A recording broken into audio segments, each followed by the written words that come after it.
નિષ્કામ ન બને તો તમારા પરમાત્માનું નામ તમે લઈ શકો નહીં. તમારું મન જે છે, 5 જ્ઞાનેન્દ્રિયો, કર્મેન્દ્રિયો અને મન, એ તમે ઈશ્વરમાં વાળી શકો નહીં.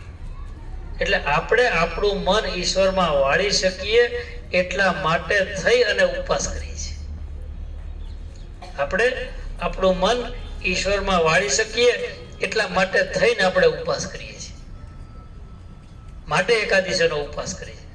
અને બીજું સાયન્ટિફિક રીઝન કે હોજરીને 1 દિવસ આરામ આપો તો તમારી જે સિસ્ટમ છે, પાચન સિસ્ટમ, એ તમારી સારી સ્મૂથ થઈ જાય. આપણે 3 ટાઈમ નાક જ કરી છીએ તો આપણી જે પાચન સિસ્ટમ છે એ ડિસ્ટર્બ થાય. પણ 1 દિવસ તમે નિર્જળા કરો એટલે પાચન સિસ્ટમ તમારી ઓકે થાય. શ્રાવણ મહિનો કેમ કરવાનો?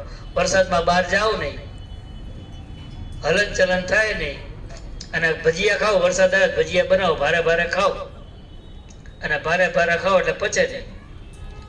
એટલે કે તમે એકટાણું કરો ને ભાઈ, એકવાર ખાઓ, બોડીની સિસ્ટમ બરોબર રહે. આપણું સંપૂર્ણ વિજ્ઞાન છે સાહેબ, આ Bhagwat, Ramayana, Shivpuran, it is a pure science. આમાં કોઈ